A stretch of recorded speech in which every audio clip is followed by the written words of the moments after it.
Algumas pessoas muito caras ao meu convívio partiram para o plano espiritual. Eu passei uns 16 anos em um tipo de luto. A Rádio Boa Nova e a TV Mundo Maior, elas são aquela companhia da qual você precisa e que te leva para a frente e te põe para cima nos momentos em que você procura respostas. Perceba essa necessidade de renovação.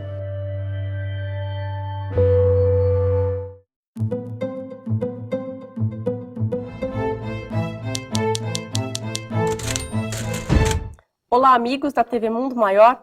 A Thalita nos enviou um e-mail sugerindo que comentássemos sobre o desencarne de crianças devido a doenças raras. E este é o tema de hoje. André, a filha da Thalita, desencarnou aos 10 meses de vida devido a uma doença rara. E ela gostaria de saber se isso já estava no planejamento reencarnatório da criança. Tudo no universo é perfeito. O Velho Testamento nos falava de um Deus que era o Senhor dos Exércitos, em boa parte das passagens bíblicas. Jesus vem e coloca Deus no seu devido lugar em nossas vidas, chamando-lhe de Pai, né? E este Pai é muito bem descrito na obra magistral e inaugural da doutrina dos Espíritos, que é o Livro dos Espíritos, onde nos atributos da divindade nós encontramos soberanamente justo, bom, onisciente, onipresente, né? Então, tomemos o adjetivo de Pai que Jesus nos trouxe.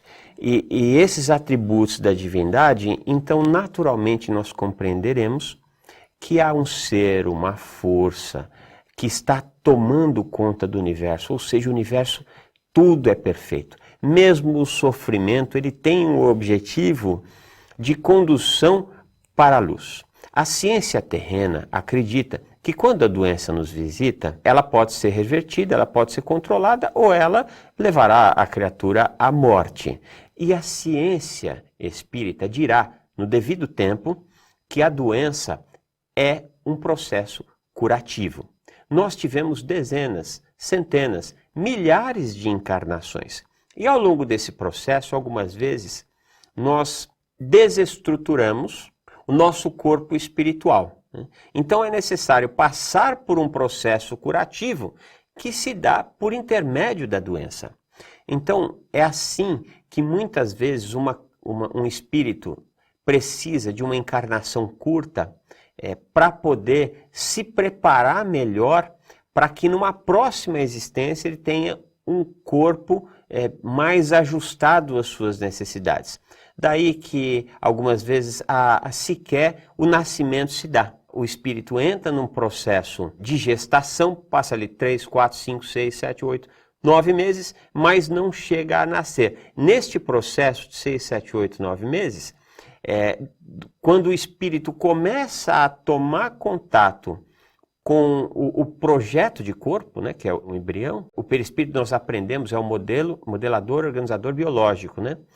Ele está ali acertando por intermédio da nova encarnação, inclusive o seu padrão perispirítico. No caso em questão, foram 10 meses, então ela teve a oportunidade, nesses 9 meses de gestação, né, ofertar condições para o desenvolvimento psicobiofísico desse espírito, e depois, nos 10 meses seguintes, este processo curativo, ele se estendeu por esse período. Ao término desse período, o espírito já tinha atingido o objetivo desta encarnação, retorna para a espiritualidade. Nós não podemos dizer, é assim, foi assim por conta disso e vai ser dessa forma.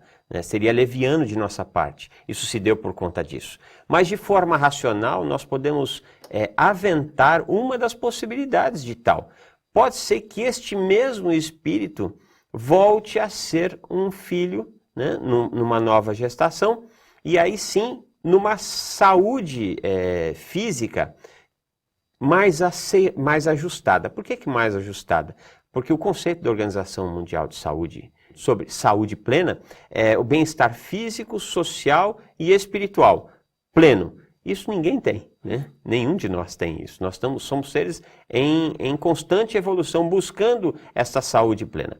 Então, o que nós queremos dizer com isso? Pode ser que ao longo desses 9 meses de gestação, mais 10 meses, de existência física, era o período exato para que este contato do espírito com o seu perispírito no novo corpo protagonizasse a cura para uma próxima encarnação mais saudável. Agora, o que nós não temos dúvida nenhuma é que sempre trata-se de um processo de cura. Às vezes um pouco amargo, né? Mas no dito popular, quanto mais amargo o remédio, melhor a cura. Ela nos relata também, André, que a doença causou lesões cerebrais, mas que o cognitivo da criança era bom, ela entendia tudo. Daí ela levou a criança para fazer um exame e após esse exame causou uma crise metabólica. E a criança ficou 2 dias na UTI e desencarnou. E ela se sente culpada por isso. E a dúvida dela é a seguinte, ela gostaria de saber se o fato dela ter levado a filha para fazer esse exame se pode ter antecipado o desencarne da criança. Voltemos aos atributos da divindade. Se Deus é onisciente, ele tem a ciência de tudo. Ele tem a ciência do passado, do presente e do futuro, né? Portanto, quando ela leva a criança para o exame com a melhor das boas intenções, Deus já tinha a ciência que por aquele processo se daria a desencarnação. Se daria porque era assim que tinha que se dar, né? Ela não fez algo de forma leviana, muito ao contrário, ela fez algo com a melhor das intenções, de protagonizar qualidade de vida. Cura a sua filha, né? Isso. Sua filha. E nesse processo ela conseguiu, porque de fato, ao longo de 19 meses, 9 meses de gestação e 10 meses de existência física, eu não tenho dúvida nenhuma de que a situação daquele espírito é infinitamente melhor e muito mais preparado para uma próxima encarnação mais qualitativa, por assim dizer. Após 2 meses do desencarne da criança, ela recebeu uma carta psicografada sobre o bebê. Ela acredita que a filha está bem. E o que nós podemos dizer sobre isso? Em primeiro lugar, recomendar cuidado, né? Hoje em dia, infelizmente, existem muitos farsantes que estão se colocando na condição de médiuns de psicografia e que colhem informações na própria rede social da criatura e depois entregam a psicografia valendo-se das informações colhidas em redes sociais.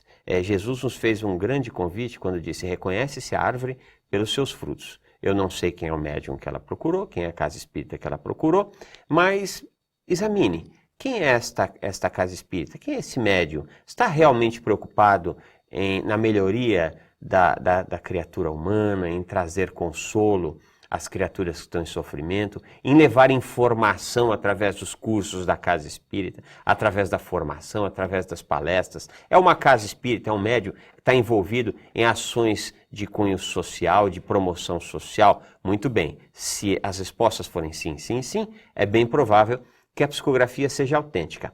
Mas eu particularmente tenho reservas grandiosas quanto às psicografias hoje em dia.